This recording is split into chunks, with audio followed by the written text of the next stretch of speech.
Detox show में आपका फिर से स्वागत है। आज हमारे साथ फिर से डॉक्टर सुभाष चंद्र जी जुड़े हैं। डॉक्टर सुभाष, स्वागत है आपका फिर से एक बार। हमारी जो पिछली कड़ी में बातचीत हुई थी कि जाति को समझ को लेकर और जाति में जो उत्पीड़न होता है उसके कितनी लेयर्स हो सकती है। डॉक्टर सुभाष जी, मेरा सवाल आपसे है कि जो ये जाति है, ऐसा कहा जाता है कि अनुसूचित जातियां जितनी भी है उनके लिए तकलीफ बनती है कि जो स्वर्ण समाज है, खासकर हम बात करें ब्राह्मण समाज, तो उसको ये कैसे प्रभावित करती है, उनके अंदर क्या क्या ये विकार पैदा करती है, या उनको किस किस प्रकार से तकलीफ देती है। बिल्कुल, ये एक बहुत अच्छा प्रश्न है जो आपने पूछा है, क्योंकि जाति के ऊपर, जाति व्यवस्था पे, जाति के उत्पीड़न पे ज्यादातर चर्चा इस बात पे होती है कि जो समाज का अनुसूचित जातियां हैं, जनजातियां हैं या पिछड़े वर्ग हैं, या पूरे तौर पे यानी कि जिसको समाज का शूद्र वर्ण और अछूत वर्ण माना जाता है, उन्हीं को इसका नुकसान हुआ है। लेकिन जब समग्र रूप से देखें तो क्योंकि एक व्यवस्था है और इस व्यवस्था में उच्च वर्णियों को या ब्राह्मण जो सबसे उच्च वर्ण है उसको किस तरीके से नुकसान हुआ, और इसके इतिहास में और वर्तमान में अनेक चीजों में हम उसको देख सकते हैं। यदि हम इतिहास में देखें कि देखिए, यदि व्यक्तियों के हिसाब से देखें तो अनेक ऐसे व्यक्ति इतिहास में हुए जिन्होंने प्रगतिशीलता की बात की, समाज में सुधार की बात की, समाज में बुराइयों की, कुप्रथाओं के खिलाफ जगाने की कोशिश की, लेकिन इस जाति व्यवस्था की वजह से कि वो समाज में ऊंच नीच को स्थापित करके रखना चाहती है, तो उनको दंडित किया गया। जिसमें उसमें दक्षिण में भी इसके उदाहरण है।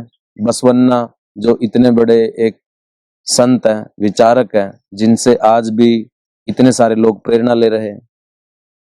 तुकाराम एक उदाहरण है इस बात का, जो महाराष्ट्र में है।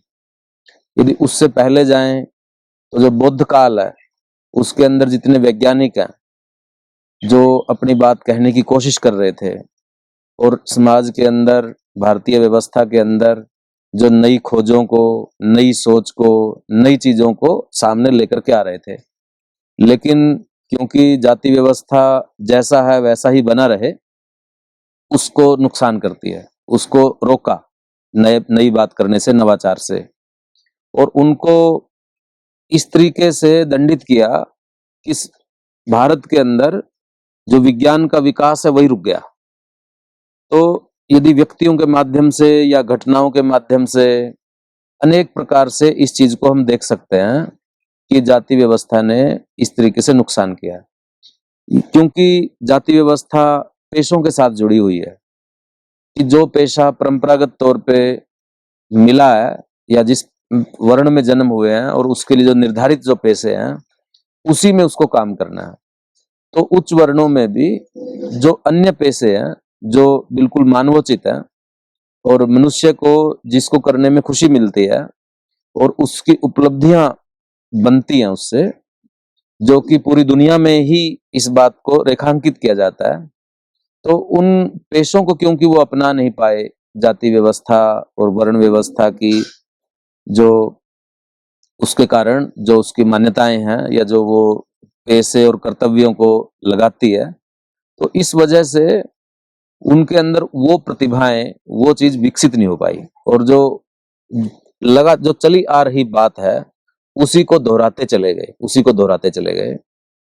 जैसे यदि बिल्कुल आज के समय का मैं अपने हरियाणा से उदाहरण दूं आपको, जैसे जो कला का जो काम है, गाने का काम, नाचने का काम, बजाने का काम, जितनी भी कला के जो काम है, उन सबको शूद्र वर्ण के साथ या अछूत जो समाज है उसके जिम्मे छोड़ दिया गया। इसीलिए इतनी सारी जातियों में जो भी ये काम है वो करती हैं, आज भी हमारे सामने वो बात है। अब जो उच्च वर्ण है, ब्राह्मण समाज है या जो उच्च समाज है, उसके अंदर यदि किसी व्यक्ति के अंदर जो कलात्मक प्रतिभा है उसको उसको अभ्यास करने का या उसमें अपनी प्रतिभा दिखाने का उसको जाति प्रथा रोकती रही है। और इसका बहुत ही जीता जागता उदाहरण हरियाणा के एक बहुत बड़े कलाकार पंडित लक्ष्मीचंद, जिन्होंने हरियाणा के जो लोक नाट्य है स्वांग, उसके अंदर एक चमत्कारिक तरीके से हरियाणवी के समाज को दिया उन्होंने जी। लेकिन उनको इसके लिए अपने परिवार से अपने समाज से कितना संघर्ष करना पड़ा।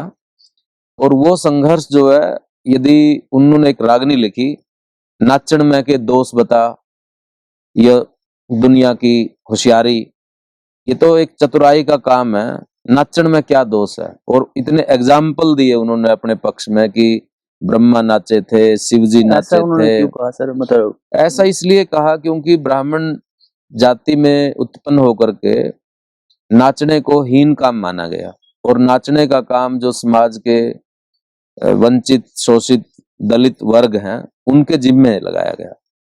तो इस वजह से लक्ष्मीचंद को अपनी कला को प्रदर्शित करने में बहुत ज्यादा संघर्ष करना पड़ा, जो उनके अंदर एक स्वाभाविक गुण था जिसमें उनकी रुचि थी।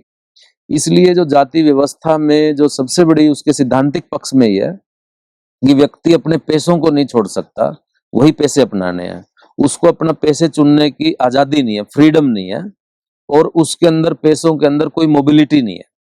तो इस वजह से जो ऐसे जो मॉडर्न जितने भी आधुनिक समाज के साथ या मध्यकाल में जो समाज थे, उन समाजों के साथ जो नए पेशे आ रहे थे उसमें उनमें जाने से रोका। और इसीलिए मतलब जो हमारा समाज है वो रूढ़िवादिता का शिकार होता चला गया, और पुरानी व्यवस्था को लागू रखने के लिए जो रूढ़िवादिता, जो पाखंडपन या जो दिखावा या जो भ्रम, वो सब चीजें अब इसी तरीके से फलीभूत होती चली गई। तो स्वर्ण जातियों का या उच्च वर्णियों का जाति प्रथा ने अनेक तरीके से नुकसान किया है।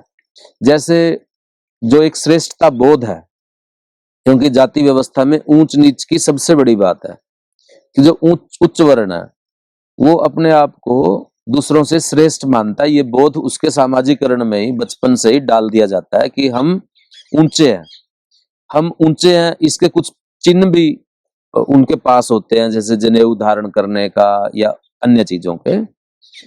जब कोई सामाजिकरण में यदि किसी व्यक्ति के अंदर ये ग्रंथि पैदा हो जाए उच्चता की, श्रेष्ठता की, तो वो उसको बहुत दूर तक तंग करती है, उसके व्यक्तित्व को इस तरीके से विकृत कर देती है, बिगाड़ देती है कि वो कभी भी सामान्य नहीं हो पाता, क्योंकि उसको हमेशा अपने आप को उच्चता पे रखना है, उसको परफॉर्म करना है उच्चता के साथ, मेंटेन करना उसको। तो वो एक जो मानवीय भावनाएं होती हैं, जो मानवीय व्यक्ति के अंदर, क्योंकि हम सब मनुष्य हैं, तो उसके अंदर कमजोरियां और ताकत सब होती हैं, पर क्योंकि आपको श्रेष्ठता ही दिखानी है, श्रेष्ठ ही रहना है, नियमों का पालन नहीं करना है, आपने ये सब चीजें करनी है, तो जो स्वाभाविक मानवीय विकास है उसको रोकती है ये चीज। और इसीलिए चाहे मानवता की बात हो, अभी जो आधुनिक समाज है, अभी उसमें जैसे आधुनिक समाज में सबसे बड़ी मूल्य व्यवस्था क्या है? स्वतंत्रता, समता, बंधुता, न्याय, बराबरी, लोकतंत्र, यही बातें हैं जो पूरी दुनिया में जिसकी चल रही है। लेकिन जाति व्यवस्था क्योंकि स्वतंत्रता को, समता को और बंधुता को, तीनों चीजों को ही रोकती है, उसके अंदर बाधा पैदा करती है कि ना तो वो बराबरी का भाव पैदा होने देती, ना ही फिर उनमें कोई भाईचारा विकसित हो सकता है। तो ये जो समाज में अलग अलग रहने की जो बात है, तो इसका इस रूप में पूरी मानवता के जो उनके अंदर मानवीय भाव है या जो आधुनिक मूल्य व्यवस्था है कि सबके साथ मिलकर रहने की, तो वो एक अलग समाज उसमें बनता चला गया। इसलिए उच्च वर्ण का भी उतना ही नुकसान हुआ है जितना जिसको निम्न वर्ण कहते हैं या शूद्र वर्ण जिसको कहा जाता है, उसका नुकसान हुआ है। सिर्फ उनको तो ये भी है कि उनका आर्थिक शोषण भी हुआ है, और जाति व्यवस्था के कारण हो सकता है उच्च वर्ण को कुछ भौतिक सुविधाएं ज्यादा मिल गई हों, लेकिन जो उनका आध्यात्मिक और मानसिक जो विकास है, जो मानवीय जिसको हम कहते हैं, उसमें जरूर क्षरण हुआ है। यदि जाति व्यवस्था ना होती तो शायद वो उनके अंदर और ज्यादा चीजें उभर के आती और दुनिया में इस बात का वो उदाहरण स्थापित कर पाते, क्योंकि इतना शिक्षित वर्ग, और यदि उनकी भौतिक उपलब्धियों के ऊपर आप सोचें कि उच्च वर्ण ने किन चीजों को इजाद किया है, कौन सी ऐसी चीजें जो उच्च वर्ण खोज के लेके आया है दुनिया को बेहतर बनाने में, तो आपको बहुत मशक्कत करनी पड़ेगी ये गिनने के लिए कि उन्होंने कौन सी चीजें, उपलब्धियां क्या है उसकी। ले दे के वो एक ही उपलब्धि गिनाएंगे कि हमने संस्कृति का निर्माण किया है, संस्कृति की रक्षा की है, यानी मंत्रों का निर्माण किया है, यानी ग्रंथों का निर्माण किया है।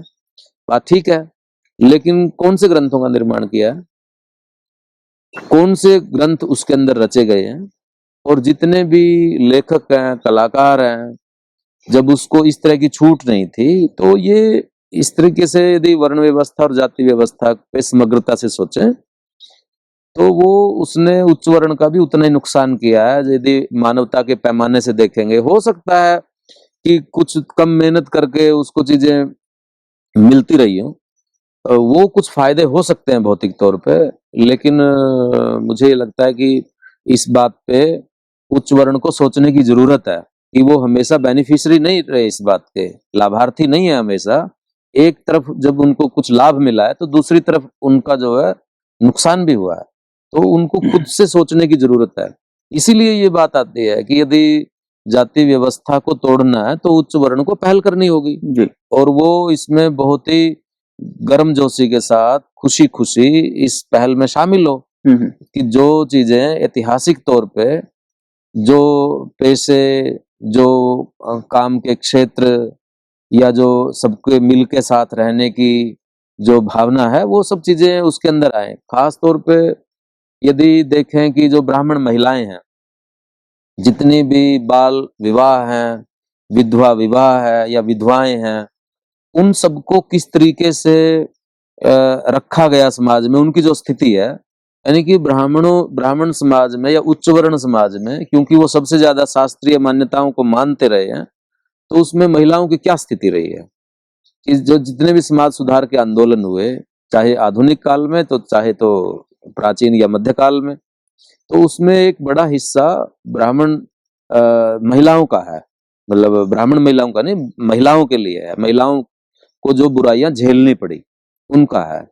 अब वो ब्राह्मण महिलाएं भी हैं और ज्यादातर उन्हीं को झेलनी पड़ी, क्योंकि सारी जो शास्त्रीय व्यवस्थाएं हैं उनको अच्छे से पालन करना था, क्योंकि उनको दूसरों के लिए भी आदर्श स्थापित करना था। और उस अवस्था में ये चीजें हुई। जैसे राजा राम मोहन राय, जब उन्होंने सती प्रथा के खिलाफ आवाज उठाई, तो राजा राम मोहन राय किसी और के लिए आवाज नहीं उठा रहे थे, उनके घर का ही मामला था। उनकी जो बड़ी भाभी थी, जिन्होंने उनका माँ की तरह से पालन पोषण किया, जब उनके भाई की मृत्यु हो गई तो उनकी भाभी को सती करने की कोशिश की गई। तो वहां से उनको ये करुणा, ये दर्द, वो जानते थे इस बात का कि वो मां समान थी उनके, और वो जिंदा जलता हुआ कैसे देख सकते थे। और उन्होंने उस प्रथा के ऊपर जो फिर सवाल लगाया, उसके खिलाफ आंदोलन चलाया, तो ब्राह्मण समाज ने उनको बहिष्कृत कर दिया और वो कई साल तक भटकते रहे। और 10 साल के बाद फिर से उनका परिवार के साथ मिलन हुआ। तो आज हम राजा राम मोहन राय को भारत का समाज सुधारक मानते हैं कि जिन्होंने जो आधुनिक हवा है उसकी नींव रखी, ऐसा बोला जाता है। लेकिन उस समय के समाज ने उनको कितना प्रताड़ित किया था और वो क्यों किया था, तो हम उसको इसी रूप में देखेंगे कि वो इसीलिए किया था ये, क्योंकि वो उच्च वर्ण जो बनी गई जो व्यवस्था थी, जाति व्यवस्था, वर्ण व्यवस्था, वो उसके खिलाफ लोगों को जागृत कर रहे थे। और ऐसे अनेक उदाहरण हमारे सामने हैं। इसीलिए डॉक्टर अंबेडकर ने जाति व्यवस्था के बारे में ये कहा कि ये जो हमारे समाज सुधारक हैं उनको उत्पीड़ित करने का एक तरीका है कि जो भी समाज में सुधार करने के लिए निकलेगा, जाति प्रथा उसको उत्पीड़ित करेगी, उसको जाति से बहिष्कृत कर दिया जाएगा, उसको जाति से बाहर कर दिया जाएगा। और यदि किसी व्यक्ति को जाति से बाहर कर दिया जाए, यानी उसके साथ कोई बोलेगा नहीं, उसके साथ किसी तरीके का कोई व्यवहार नहीं करेगा, कोई खान पान नहीं रखेगा, तो वो व्यक्ति एक तरीके से मरने के लिए छोड़ दिया गया है, क्योंकि सामाजिकता और समाज मनुष्य की मूलभूत आवश्यकताओं का हिस्सा है। एक सामाजिक प्राणी के तौर पे मनुष्य को कहा जाता है।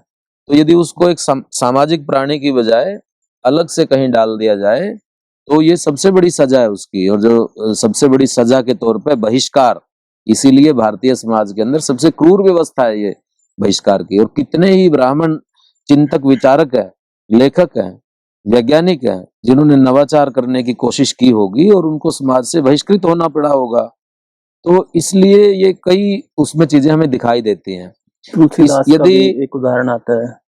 तुलसीदास का भी उदाहरण है कि तुलसीदास को जिस तरीके से ये मान्यता है इस पूरी व्यवस्था के अंदर कि कौन बच्चा किस तरीके से, तो वो उनका भी एक अपनी एक अलग स्टोरी है, तुलसीदास की भी बहुत इंटरेस्टिंग है। और इसके अलावा भी कि जितने भी हम बौद्ध धर्म में कितने ब्राह्मण शामिल हुए, या जो बौद्धों में से निकली हुई जो शाखाएं हैं, सिद्ध और नाथों के जितने पंथ हैं, उसमें कितने ब्राह्मण शामिल हुए। उसमें वो सिर्फ एक आध्यात्मिक भूख नहीं थी, बल्कि वो एक बगावत की तरह से है, जो जिसमें वो चीजें अपने उस समाज में रहते हुए नहीं प्रैक्टिस कर सकते थे उस विचार को, तो उसको उससे बाहर जाने के लिए दूसरी जगह लेनी पड़ी। तो क्योंकि बुद्ध के आंदोलन में या बुद्ध के संघ में कितने ब्राह्मण हैं जो एकदम जिन्होंने वेलकम किया, जो उसके अंदर चले गए, तो वो कहीं ना कहीं जाति व्यवस्था में, वर्ण व्यवस्था की जो भी मान्यताएं हैं या धारणाएं हैं या जो आचार संहिता वो लागू करती है, तो उसके वो सताए हुए लोग बोल सकते हैं हम उनको, कि उनको एक मौका मिला तो वो तुरंत जाकर के उसके अंदर शामिल हो गए।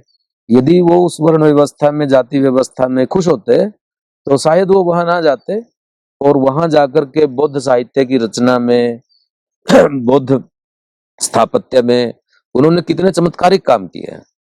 तो उसका श्रेय जो है वो उच्च वर्ण को, ब्राह्मण वर्ण को नहीं मिलता। इसीलिए वो सारा जो भारतीय विकास के अंदर जो श्रेय मिलता है वो बौद्धों को मिलता है, बौद्ध संघों को मिलता है, क्योंकि उसके अंदर उनकी प्रतिभा को निखरने का, उसको विकसित करने का, उसको आदर दिया गया उसके अंदर। तो इसलिए इस बात पे फिर से एक बार सोचने की जरूरत है समग्रता से। इसीलिए कहा जाता है विकास कि ये दलितों की समस्या नहीं है, ये एक सामाजिक समस्या, ये एक भारत की समस्या है। ये जो सबको जिसने परेशान किया हुआ है, कोई हीन ग्रंथि का शिकार है तो कोई श्रेष्ठ ग्रंथि का शिकार है, मतलब और प्रभाव दोनों के एक ही हैं। उसकी पर्सनैलिटी पे, विकास में कोई फर्क नहीं पड़ता कि एक मनुष्य जो है वो सामान्य ही नहीं हो पा रहा है, हमेशा ही, जिसको हरियाणवी में कहते हैं कि उसकी गर्दन में हमेशा ही सरिया लगा हुआ है, कि वो सामान्य तौर पे जाने की कोशिश जाति व्यवस्था उसको रहने नहीं दे रही है, उसको हमेशा ही एक खास उस पे रखती है, सचेत तौर पे उसको पालन करने के लिए अनेक तरह की चीजें करनी पड़ती हैं। और फिर वो कितने सारे ऐसे काम है जो करना चाहता है, फिर और समाज उसका या जाति व्यवस्था इजाजत नहीं देती, तो फिर वो छुप छुप के करता है। और जो काम छुप छुप के किए जाते हैं, फिर उन कामों में किस तरीके से विकृतियां पैदा होती हैं, तो ये एक पूरा इसका इतिहास है इस चीज का। इसमें सर कई बातें लेयर में निकल के आई हैं, क्योंकि हमने पिछली बार जो बात की थी कि जो जाति है उसकी माँ है वर्ण, और वर्ण में काम के आधार पर बताया गया, तो इसका ये काम है, उसका ये काम है। और फिर हमने बात भी की थी, एक पात्र आते पर मनोवैज्ञानिक तौर से ये जो हीन ग्रंथि जिसकी हमने अभी बातचीत की उसको बनाता है। तो क्योंकि बात है वर्चस्व की, जब बात कर दी जाती है कि जाति कौन तोड़ेगा, तो जाति के लिए जो अनुसूचित जाति हैं या जो पिछड़े हैं या जिनको इसने भोगा है, उनके ऊपर पूरा का पूरा बोझ डाल दिया जाता है। और ऐसा कहा जाता है कि वर्चस्व का ना एक जो विरोध के लिए पक्ष में एक सांस्कृतिक आंदोलन करने की जरूरत है। तो सांस्कृतिक आंदोलन वो चाहे कुछ भी करे, वो कुछ भी करे, बीमारी जहाँ है, बीमारी सर मुझे है और मैं आपको कहूँगी आप दवाई आप लीजिए, ऐसे तो नहीं होगा। तो इसका जो ये वर्चस्व का विरोध कैसे होगा, या पूरी इस परंपरा को खंडित करने के लिए क्या क्या आयाम हो सकते हैं, किन किन पक्षों के माध्यम से? देखो, मोटे तौर पे जो मैं समझाऊं, जो आप ये कह रहे हो कि जाति व्यवस्था, आज भी लोग अपने जो प्रतीक पुरुष हैं या जातीय स्वाभिमान के लिए जो पौराणिक ग्रंथों से या कहीं कहीं से ऐसी चीजें भी कई बार कर लेते हैं कि जिन पे जिनको हमें खत्म करने की जरूरत है। तो वो ऐसी बातें भी लोग कई बार कर लेते हैं। और जाति विहीन समाज में, जाति विहीन समाज के निर्माण के लिए कि क्या किया जाना चाहिए, मुझे ये बात समझ में आ रही है कि भाई आप ये जो है बात एक तरीके से कह रहे हैं जी। कि क्या किया जाए। देखिए, जाति विहीन समाज का निर्माण करने के लिए या जाति व्यवस्था को समाप्त करने के लिए कई स्तरों पे काम करने की जरूरत है। एक तो यही है जो आप कह रहे हैं कि हम जो आदर्श स्थापित करना चाहते हैं अपने समाज में नई पीढ़ियों के सामने, कोई अपने समाज का या जाति का जो प्रतीक पुरुष बनाना चाहते हैं, महापुरुष और नायक के तौर पर स्थापित करना चाहते हैं, उसका यदि वो अपने व्यक्तित्व में जो आधुनिक मूल्य हैं, मानवता के, स्वतंत्रता, समता, बंधुता, न्याय के, उसके लिए संघर्ष किया है, तो उसको स्थापित करें या फिर उसको पुनर्परिभाषित करें। क्योंकि यदि सिर्फ वर्चस्व की बात है, सत्ता प्राप्ति के जितने भी, और वो इसीलिए किया जाता है क्योंकि आज समाज में सत्ता प्राप्त करने की होड़ है, और सत्ता प्राप्त करने के लिए ऐसे चरित्रों को फिर ढूंढा जाएगा इतिहास से या पुराणों से कि जिन्होंने सत्ताएं प्राप्त की हो, चाहे युद्ध करके की हो, चाहे चालाकियों से, छल कपट से किया हो, और चाहे कितने ही उसके लिए क्रूरता और अत्याचार किए गए हों, फिर उनके लिए ये चीजें मायने नहीं रखती। महत्व हो जाता है सिर्फ सत्ता प्राप्ति का। तो सत्ता प्राप्ति के अंधमोह में या उसकी होड़ में हम मनुष्य को या किसी भी समाज को मानवता के मूल्यों को नहीं भूलना चाहिए। अंततः हम मनुष्य हैं और मानव समाज ने आपस में मिलकर रहना है। तो एक तो ऐसे आदर्शों वाले नायकों का स्थापित करें। एक चीज तो यही है, क्योंकि इससे भी चेतना जाती है, और ये उस बात का भी हिस्सा है कि जो जाति व्यवस्था से 2-3 स्तरों पे लड़ने की जरूरत है। एक तो चेतना के स्तर पे, विचारधारा के स्तर पे, यानी जाति व्यवस्था के बारे में जो बहुत सारे मिथक हैं कि इससे ब्राह्मणों को बहुत फायदा हुआ या उच्च वर्ण को बहुत फायदा हुआ है, तो उसके नुकसान को भी वो सोचे कि क्या हुआ है। तो उसको बहुत ज्यादा महिमा मंडित या आइडियलाइज ना करते हुए, और अब इस बात को सोचने की जरूरत है। तो एक तो चेतना के स्तर पे कि जो ऐसे कहा जाता है कि इन पेशों से बड़ी एक्सपर्टीज आई और एक सामाजिक सुरक्षा मिली और समाज में बड़ा भाईचारा बन के रहा, एक दूसरे के लिए जाति प्रथा ने ये सब काम किए। एक तो जाति प्रथा के समर्थन में या जितने भी तर्क दिए जाते हैं, चाहे वो श्रम विभाजन का तर्क हो या वर्ण व्यवस्था सही थी, उसने हमारे समाज को एक व्यवस्था प्रदान की, और उसमें से ऊंच नीच को देखा नहीं जाता अक्सर कि किस तरीके से व्यवस्था प्रदान की जी। उसको देखे बिना ऐसे बोला जाता है। या जाति व्यवस्था के जो और दूसरे पहलू हैं, जो नस्लीय सिद्धांत है, रक्त शुद्धता की बात है, इन एक तो इसको वैचारिक तौर पे संघर्ष करने की जरूरत है कि इसकी पड़ताल करने की जरूरत है, और लोगों में इस बात को स्थापित करने की जरूरत है। लोगों को इसको समझने की जरूरत है कि जाति व्यवस्था ने सामाजिक सुरक्षा की बजाय सामाजिक तनाव दिया है, सामाजिक सुरक्षा की बजाय लोगों को तनाव दिया है, और उस तनाव की वजह से समाज को अलगाव में डाला है और उनका भाईचारा समाप्त किया है। और समाज को तो इस तरीके से एक तो वैचारिक स्तर पे जो जातिगत चेतना है, जातीय स्वाभिमान है, जाति के ऊपर गर्व करने की जो चीज है, इसके विरोध में या इसको आलोचनात्मक दृष्टि से देखने की जरूरत है कि हम क्या कर जा रहे हैं, कि आखिर हम मनुष्य पहले हैं या कोई किसी जिस जाति में पैदा हुए हैं वो पहले हैं। पहले हम आदमी पैदा हुए हैं, उसके बाद समाज से हमने वो सीखा।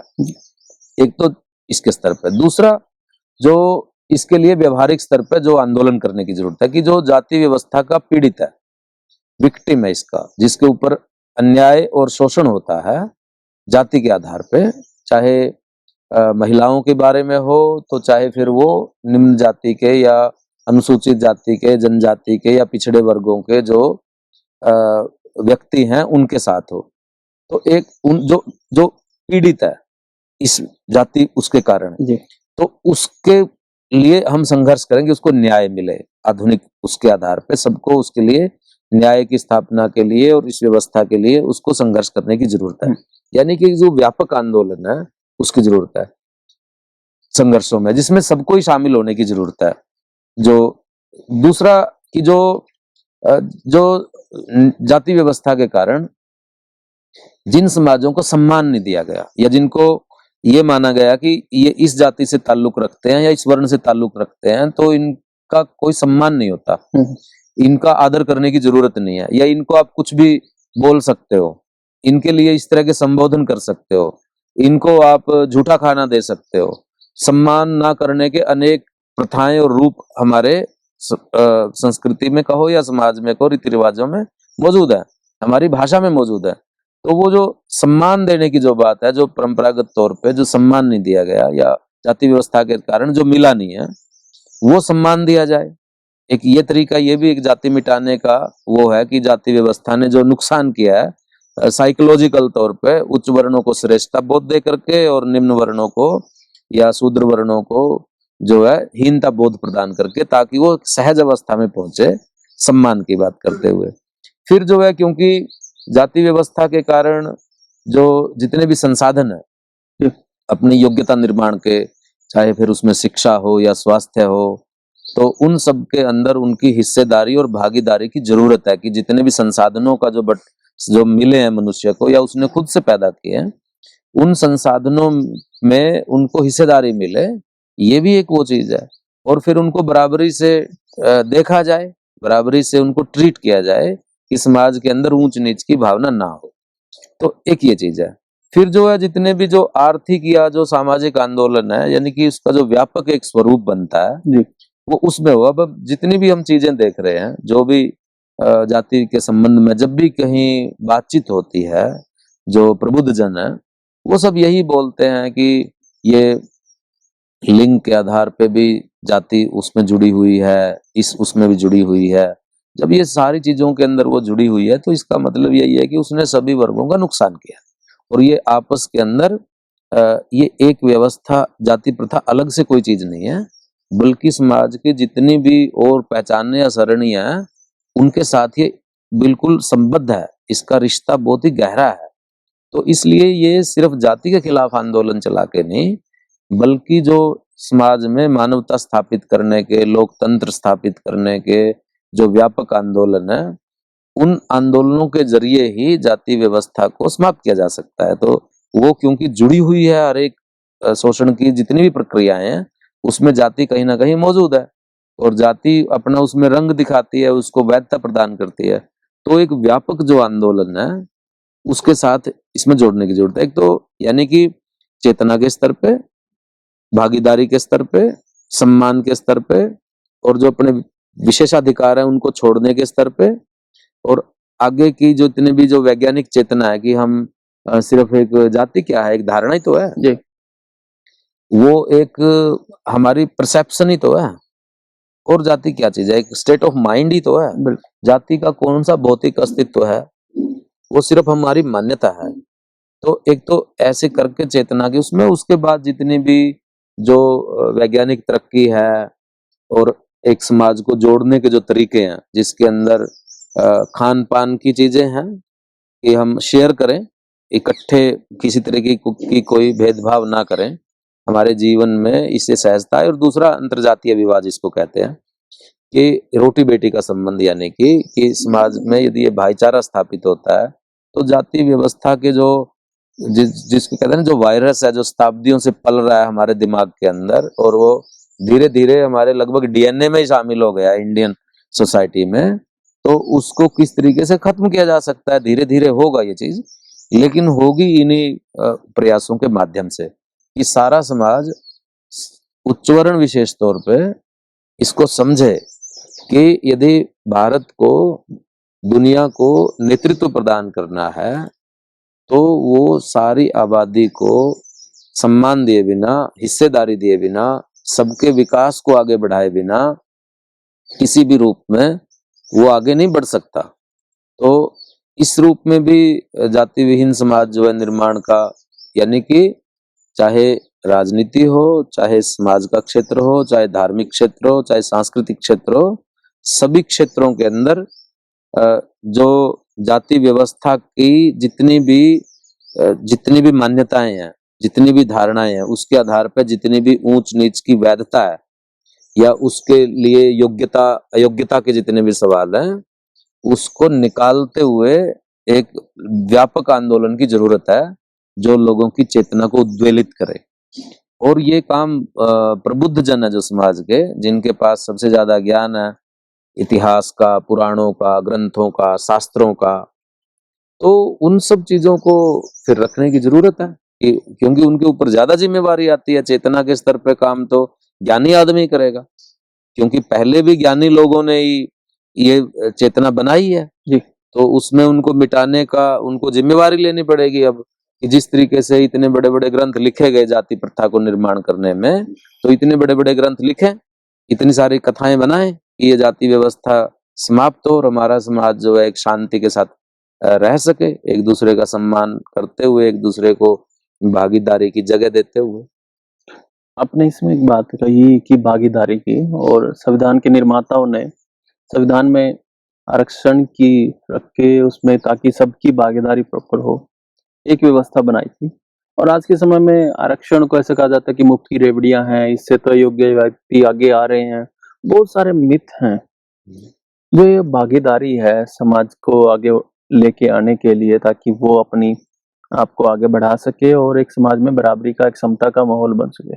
और दूसरी तरफ ये ऐसे मिथ क्रिएट किए जाते हैं कि इससे तो ये फ्री की रेवड़ियां खा रहे हैं। बहुत सारे सवाल आपके सामने भी आते हैं, तो इसको हम देखो, जो ये सवाल है ना, ये वहां से सवाल आता है कि जो जनता की या लोगों की जो समस्याएं हैं उनका जिम्मा उन्हीं पे डालो, और जो जनता, जो समाज में जो ऊपर बैठे हुए हैं, चाहे सामाजिक स्तर पे, चाहे आर्थिक और राजनीतिक स्तर पे, सत्ता यानी कि जिनके पास है, वो उस चीज से बच जाएं। तो ये इसलिए ये कहा जाता है कि ये योग्य नहीं है, इसलिए ये वैसे नहीं बन सके। कसूर यानी कि उन्हीं का निकाला जाता है। जो मेरिट है, योग्यता जिसको कि यानी कि ऐसी चीज है, इसके बारे में ये एक धोखा है। देखो, वही आदमी योग्य हो जाता है जिसको अवसर मिलते हैं। यदि बिना अवसर दिए कोई ये कहे कि इसके अंदर योग्यता नहीं है, तो ये एक झूठ बात है। किसी की योग्यता टेस्ट कैसे की गई है? योग्यता किससे बनती है? शिक्षा से बनती है। योग्यता किस चीज से बनती है? कि जो चीजें वो करता है उससे सीखता है, तो वो सब योग्य हो जाते हैं। जितने भी दुनिया के कारोबार चल रहे हैं, इसके कौन चला रहा है उसको? जो सीखता है वो उसको प्रैक्टिस करता है। जी। कौन व्यक्ति है जिसके अंदर मतलब कुछ भी करने की क्षमता नहीं है? वैज्ञानिक दृष्टि से देखो या उस दृष्टि से देखो, योग्यता को सिर्फ आरक्षण के उसमें जो परीक्षा में हम नंबर लेते हैं उसके हिसाब से योग्यता माप ली जाती है। नंबर एक तो ये योग्यता मापने का तरीका ही गलत है, क्योंकि सबको एक तरीके से आप माप नहीं सकते। सबके अंदर योग्यताएं जो है अलग अलग तरीके से होती हैं। फिर जो है, जो हमारी शिक्षा व्यवस्था है, उसके जो अपने वो चीजें कि किन वर्गों को आगे बढ़ाती है, चाहे वो भाषा के सवाल पे हो, चाहे अवसर उपलब्धता के सवाल पे हो, फिर योग्यताएं बदल भी जाती हैं। एक टाइम में जो योग्यता है, अगले टाइम में वो योग्यता नहीं है। एक बार जो है 60% नंबर वाले का दाखिला या नौकरी मिल जाती है जी। और अगली बार जो है वो 65% वाले को मिलेगी जी।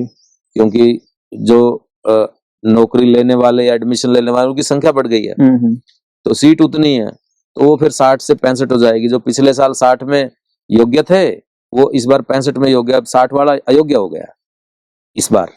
तो ये समय के साथ, स्थान के साथ और अवसरों के साथ ये बदलती रहती है। तो योग्यता का, मेरिट का जो परीक्षा में खासतौर पर परिणाम अंकों वाली बात है, उससे किसी व्यक्ति की हम योग्यता नहीं डिसाइड कर पाते। और फिर जो योग्यता निर्माण की जो चीजें हैं, एक गरीब आदमी जिसके पास स्कूल में जाने के लिए जगह नहीं है, जिसके छोटा सा घर है, उसी के अंदर अंधेरे में ही है, पशु भी उसी में बंधे हुए हैं, घर में भी काम करना पड़ता है, गुजारे के लिए काम करना पड़ता है, माँ बाप भी अनपढ़ है, यानी कि उसको कोई गाइडेंस नहीं है सोसाइटी में, उसके पास अच्छे स्कूल या दूसरी चीजें नहीं है जहाँ योग्यता बनती है। दूसरी तरफ एक बच्चा है जो चांदी के चम्मच के साथ पैदा हुआ है, उसके माँ बाप भी पढ़े लिखे हैं, बहुत ही हाईली एजुकेटेड है, स्कूल भी अच्छे हैं, ट्यूशन भी है, गाइडेंस भी है, सारा दिन और कुछ काम नहीं है, जितने भी टेक्नोलॉजी के साधन है वो भी उसको अवेलेबल है। अब ये योग्यता किसकी बनेगी? और वो भी अंकों में। दूसरी तरफ यदि उसी बंदे को कहा जाए कि शारीरिक श्रम करने में जो वो उसका मुकाबला कर सकता है क्या? कभी भी नहीं कर सकता। वो 2 घंटे भी काम नहीं कर सकता, वो 10 घंटे काम कर सकता है। तो जो उसको दिया गया है, जो उसको पास उपलब्ध है, उसी में तो अपनी योग्यता दिखाएगा। जी। तो इसलिए योग्यता का सवाल उठा करके ये अपने लिए जगह सुरक्षित करने की ये चालाकियां हैं और कुछ नहीं है। हर एक आदमी हर काम करने में सक्षम है। ये बात विज्ञान ने और जो हमारे सार्वजनिक जीवन में आप देखो, 100 साल पहले औरतें कितनी थी सामाजिक जीवन में, सार्वजनिक जीवन में? 2-4 उदाहरण आते थे। आज देखिए, क्या 100 साल पहले सारी औरतें अयोग्य थी? बिल्कुल नहीं। लेकिन जब सावित्रीबाई फुले, ज्योतिबा फुले ने उनके लिए शिक्षा के जो द्वार खोले, जी। उनमें योग्यता बनने लगी। तो आज देख लीजिए सार्वजनिक जीवन में कितनी महिलाएं हैं, जो ये काम कहा जाता था कि ऐसे औरतें नहीं कर सकती। कौन सा काम है जो अब औरतें नहीं कर सकती? क्योंकि उनको अवसर मिले हैं तो वो करके दिखा रही हैं, कोई भी क्षेत्र हो। तो ये जो मेरिट का जो सवाल है ना, ये एक बिल्कुल छलावा है। जब इस पे और गहराई से बात करेंगे, और ये वो लोग करते हैं जो पहले से समाज में बहुत ज्यादा साधन संपन्न लोग हैं। जी। क्यों? क्योंकि आरक्षण से ये व्यवस्था संविधान में की गई कि क्योंकि हमने बराबरी का समाज स्थापित करना है, जो गहरी खाई है विषमता की उसको पाटना है। जी। तो उसके लिए सब जगहों पे सब समाजों का प्रतिनिधित्व होने की जरूरत है, जिनको ऐतिहासिक तौर पे वर्जित किया गया है, वर्जनाएं लगाई गई कि ये नहीं कर सकते। तो उस जब वो वहां पे जाते हैं तो उनको दूसरे वर्गों के अपने स्वार्थों की बात है, इस स्वार्थों को एक प्रोटेक्ट करने का कि अब ये तो कह नहीं सकते कि हमारे अपने स्वार्थ हैं इसलिए योग्यता की बात इनको ना आने दिया जाए, हम इससे बाहर हो जाएंगे इसलिए ना, तो वो योग्यता का फिर तर्क बनाया जाता है। इसीलिए तो इसलिए जो योग्यता का है, हमारे संवैधानिक दायित्व है कि सबको सम्मान और भागीदारी मिले। तो जो लोग ये बात करते हैं वो गैर संवैधानिक तो है ही, और वो गैर मानवीय भी है। सिर्फ संविधान की बात नहीं कि दूसरों को आप आने नहीं दे रहे हो, आप आगे ही खड़े हो, किसी को विकास का रास्ता ही नहीं दे रहे हो, और अपनी योग्यता का ढोंग पीटे जा रहे हो। क्योंकि जिनको उत्तराधिकार में इतनी जमीनें मिली हैं या इतनी शिक्षा मिली है या इतने संसाधन मिले हैं, तो वो जो एक तरीके की पूंजी है जो विरासत में मिली हुई होती है, उसका भी अपना एक वो होता है, महत्व होता है उस बात का। तो ये जो जितनी भी कल्चरल कैपिटल है या जो विरासत में मिली है, उसको जीते हुए यदि कोई आदमी कहे कि हाँ मैं अपनी योग्यता से बन रहा हूं, तो वो अपने आप को तो धोखा दे सकता है और वो एक चालाकीपूर्ण भाषा भी गढ़ सकता है, लेकिन उसमें उसके स्वार्थ छिपे हुए हैं। ये बात भी अब सामने आने लगी है, और संविधान निर्माताओं ने इन सब चीजों को ध्यान में रखते ही ये सारे के सारे प्रावधान बनाए थे। और हम देखें जो क्योंकि समाज का जो स्वर्ण समाज का प्रतिरोध अगर होता है वो नौकरी में आरक्षण और एडमिशन के आरक्षण में ही होता है। और पूरे आरक्षण के अगर हम वेल्थ कॉमन कोस्ट को अगर हम देखें और उसके पास पूरे दुनिया जो अपना पूरी कैपिटल है उसको देखें, क्योंकि जिस प्रकार से सरकारी इंस्टीट्यूट जो भी पब्लिक सेक्टर यूनिट्स थी उनको बर्बाद किया जा रहा है, और जो प्राइवेटाइजेशन का मॉडल है वहां पे तो कोई आरक्षण नहीं है। तो एक तो ये सवाल आ गया कि योग्यता का। देखिए बात पता क्या है, सारे आरक्षण का विरोध नहीं होता। निजी क्षेत्र में जितने भी यूनिवर्सिटी खुली, कॉलेज खुले, जी। निजी क्षेत्र में जो भी जितने भी इंस्टीट्यूट बने, या जो निजी क्षेत्र जो उत्पादन का क्षेत्र है उसमें, और तो निजी क्षेत्र में जो आरक्षण है पैसे के आधार पे, मैनेजमेंट कोटा जिसको बोलते हैं, कैपिटेशन फीस लेकर के जिसमें एडमिशन होता है, उसके बारे में कभी आपने आंदोलन नहीं सुना होगा। सिर्फ और सिर्फ जो जाति के आधार पे आरक्षण है उसके बारे में ही विरोध होता है। क्योंकि किसी भी जाति का व्यक्ति हो, यदि उसके पास मोटा पैसा है या उसकी इतनी क्षमता है कि वो निजी क्षेत्र में अपनी जगह सुरक्षित कर सकता है, वो एक तरीके का आरक्षण है, लेकिन उसका कभी जिक्र नहीं किया जाता, उसका कभी विरोध नहीं होता। और आरक्षण के नाम पे, यानी कि और जो वजहों से जो आरक्षण है, चाहे उसमें हमारे शहीद साथ नौजवानों के बच्चों के लिए हो, या हमारे लोकेशन की वजह से हो, ज्योग्राफी की वजह से कि हम उस जी। एरिया से ताल्लुक रखते हैं, या फिर इस वजह से हो कि हमने उसी संस्थान से कोई डिग्री ली है तो अगले में हमारी कुछ रिजर्वेशन है। तो अनेक और भी आधार हैं रिजर्वेशन के, उनके बारे में कभी बात नहीं होती। ये रिजर्वेशन की बात सिर्फ जाति के आधार पे जो रिजर्वेशन है उसके विरोध में होती है, और इसीलिए इसमें ये बात समझ में आती है कि ये योग्यता का सवाल नहीं है। ये सवाल है फिर कि जो जातियां वंचित रही हैं सत्ता से, जाति व्यवस्था और वर्ण व्यवस्था की वजह से अब वो आ रही हैं, तो उसकी वजह से होता है ये कि उनको नहीं देना है, उनको नहीं, ये उसका तरीका है। तो आरक्षण के आधार पे मेरिट का और का सब चीजें इसी से स्पष्ट हो जाती हैं। अभी तो बहुत सारे ऐसे क्षेत्र भी हैं जिसमें आरक्षण नहीं है, और बहुत सारे ऐसे क्षेत्र हैं जिसमें आरक्षण है लेकिन कोई भी उसमें अप्लाई नहीं करता। जी। जैसे जो नगर पालिका में सफाई कर्मचारी है, यदि आप एग्जाम्पल लेंगे तो उसमें भी आरक्षण व्यवस्था है जी। लेकिन कितने लोग हैं जो उसमें 100% आरक्षण है एक खास जाति का, कोई उसका विरोध नहीं करता, चाहे पोस्टें खाली पड़ी रहे, कोई उच्च वर्ग का बंदा उसके अंदर अप्लाई नहीं करेगा, तो वो 100% वह रिजर्वेशन है लेकिन कोई विरोध नहीं है। सेना में कोई आरक्षण नहीं है, लेकिन यदि आप देखोगे कि सेना के नौजवानों में कौन लोग जाते हैं, कौन वहां लाइन में खड़े हुए होते हैं, कभी ये बात उठ के नहीं आई, मतलब कि जो उनकी पृष्ठभूमियां देखो। तो इसलिए जो बहुत सारे जो ये सारा मसला जो है ये सिर्फ उन्हीं क्षेत्रों के ऊपर चीज होती है जहां अच्छी, जिसके जैसे हमेशा आप सुनोगे कि आईएएस आईपीएस में नहीं आ पाए हमारे बच्चे, कि हमारा मेडिकल और इंजीनियरिंग आईआईटीज में एडमिशन नहीं हुआ, जी। तो यहाँ पे आप सुनोगे ये चीजें। कोई ये नहीं कहा कि मेरा गांव के जो प्राइमरी स्कूल है उसमें एडमिशन नहीं हुआ इस आरक्षण की वजह से, ऐसा कभी नहीं सुनोगे। तो ये सिर्फ जो उच्च वर्ग है, पैसे वाला जो वर्ग है, जहां उसकी एंट्री है, जहां जो जिस क्षेत्र में वो है वहां पे वो रिजर्वेशन जब आती है तो उसको लगता है कि मेरा जो विशेषाधिकार था वो छिन रहा है, इसकी जगह दूसरे लोग भी आ रहे हैं और वो मेरे बच्चों को थोड़ा सा इसमें हो सकता है छोड़ना पड़े, तो वहां पे ही वो विरोध किया जाता है। हमेशा ही उनके मुंह से यही बात सुनोगे आप आरक्षण विरोधियों से। तो कभी भी जो ऐसी जगह हैं जहाँ 4th क्लास की जॉब है या ऐसी नौकरियां हैं जिनको बहुत आदर की या बहुत पैसा जिसमें शामिल नहीं है, बहुत प्रतिष्ठा शामिल नहीं है, वहां पे इस तरह की चीज नहीं है। 4th क्लास की नौकरियों के लिए कभी आरक्षण का विरोध नहीं होता है, वो सिर्फ क्लास 1 आईएएस आईपीएस जो भी चीजें हैं उनकी वजह से होता है।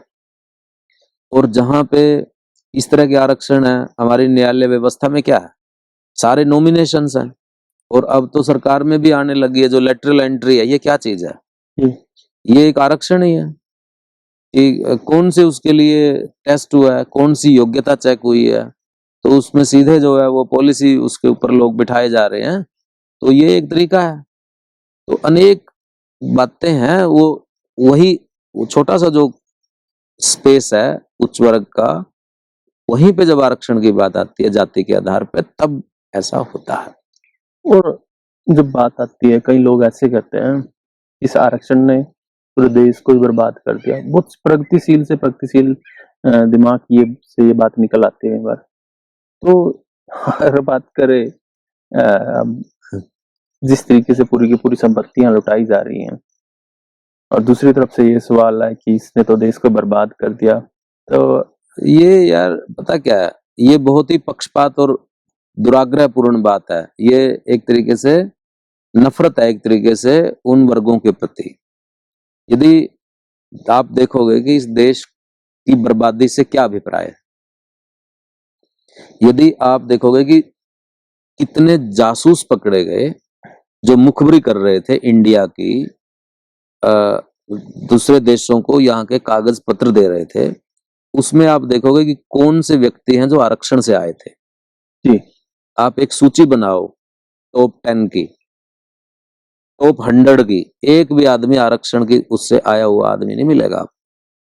यदि आप देखो कि जितने भी 100 करोड़ या 200 करोड़ या 500 करोड़ से ऊपर के घोटाले हुए हैं इस देश के अंदर, जी तो उसके अंदर कितने लोग थे जो जिन जातियों के आरक्षण परंपरागत वो थे, उसमें उसमें कितने लोग हैं उसके अंदर शामिल है। यदि आप ऐसे लिस्ट बनाओगे भ्रष्टाचार की जिसने इस देश का सत्यानाश किया है, तो उसमें कितने लोग शामिल थे। तो ये एक ऐसी फैलाई गई बात है कि अपनी फेलियर का, अपनी असफलताओं का जिम्मा आरक्षण पे फोड़ देने की बात है। तो जितनी भी जो इस देश का जितना नुकसान हुआ है, जो बर्बादी जिसको आप कह रहे हो, चाहे ऐतिहासिक तौर पे हो, अब ये कहा जाता है कि भारत गुलाम रहा। किसकी वजह से गुलाम रहा? या तो उनकी वजह से रहा जिन पे इस देश की रक्षा का जिम्मा था, या तो इसलिए रहा कि जो उनको सलाह देने वाले थे, यानी कि जो उस टाइम की आईबी थी, जो वो नहीं थे। तो जो जातियां अब आरक्षण में हैं, उनका तो इसमें कोई कसूर नहीं है। आधुनिक समय में आप देखो कि जो फेलियर है ना, जो असफलता है, उसका जिम्मा यहाँ लगाया जाता है। आरक्षण ने बर्बाद कर दिया देश को कि यहाँ से अयोग्य लोग आ रहे हैं। कि देखिए जितना भी सरकारी नौकरियों में सब लोग जानते हैं, कोई रहस्य नहीं है ये कि नौकरियां जो है भाई भतीजावाद के कारण सिफारिश से मिलती हैं, चिट से मिलती हैं, खर्ची पर्ची से मिलती हैं। तो वो उसमें कौन सा कितने लोग जो है वो हो रहे हैं। जितने भी इस देश के अंदर जितने भी जो सोचा गया था, जो लक्ष्य प्राप्त रखे गए थे, उन लक्ष्यों को हासिल नहीं हुए वो, तो उसमें कौन से लोग जिम्मेवार हैं? तो ये जो पॉलिसी बनाने वाले लोग हैं, प्लानिंग की फेलियर है और उसका जिम्मा जो है लोगों पे डाल रहे, आरक्षण के उस पे डाले। तो ये एक वही पुरानी जो जातीय आधार पे जो नफरत है और जो उनके प्रति कमतर आंकना है, उनकी योग्यता पे सवाल लगाना, वहीं से ये चीज आती है कि ध्यान भटकाओ, कि अपनी योग्यताओं को, अपनी असफलताओं का जिम्मा किसी और पे डाल दो। तो ये एक तरीका बना हुआ है इस देश का। जो भी पावर में जो लोग हैं वो ऐसे ही करते हैं कि अपने फेलियर किसी और पे डालो जी। तो ये उसका एक तरीका है, उसका आर्गुमेंट है ये। यदि देखोगे वही जो मैं कह रहा हूँ, घोटालों पे देख लो या सेना की मुखबरी में देख लो, सबसे बड़ी चीज है ना ये जी। जिसने बर्बाद किया देश को, जो संसाधन जो बर्बाद हुए हैं, तो उसका एक बार बना के देख लीजिए, आंकड़ा हमारे सामने आ जाएगा कि कितने लोग उसके अंदर वो हुए हैं। और फिर जितनी भी मतलब आप चीजें देखोगे कि यदि आप देश की सेवा की बात करोगे कि जितने भी योग्य डॉक्टर बने जो बहुत मेरिटोरियस हैं, सरकारी हॉस्पिटल में कितने हैं उसमें से जो सरकार के अंदर जो लोगों की सेवा कर रहे हैं, देश की सेवा कर रहे हैं, वो तो सारे वही लोग हैं जिसके बारे में कहा जा रहा है कि ये देश को बर्बाद कर दिया उसमें। बाकी तो सब लोग बड़े बड़े हॉस्पिटल खोल के अपने प्राइवेट संसाधनों के बल पे बैठे हुए हैं या विदेशों में चले गए हैं। तो लोगों के स्वास्थ्य की चिंता कौन कर रहा है? कौन लोग हैं उसके अंदर? तो इसलिए ये एक मिथ है, ये एक उस और ये वहां से निकलता है, नफरत से, प्रतिभा को कम करके आंकड़े से। कोई दम नहीं है इस बात में, आंकड़ों के आधार पर देखेंगे। तो बहुत बहुत धन्यवाद डॉक्टर सुभाष, क्योंकि मुझे लगता है कि ये जो पूरा सामाजिक न्याय किया जो पूरा विमर्श है, उस पे कई लेयर में कई तरीके से बात करने की जरूरत है। आज आप हमारे कार्यक्रम में आए, आपका बहुत बहुत धन्यवाद। हम आगे आपका भी धन्यवाद। और ये सही बात आपने कही है कि कई लेयर्स हैं और सामाजिक न्याय को स्थापित करने के लिए जो विशेषाधिकारी लोग रहे हैं, या वो जातियां या वो वर्ण, उनको इस बात पे सोचने की जरूरत है कि देश तरक्की तभी करेगा जब सामाजिक न्याय भारतीय समाज में, उसकी चेतना में जितने भी कोने हैं भारत के, उन सब में स्थापित होगा।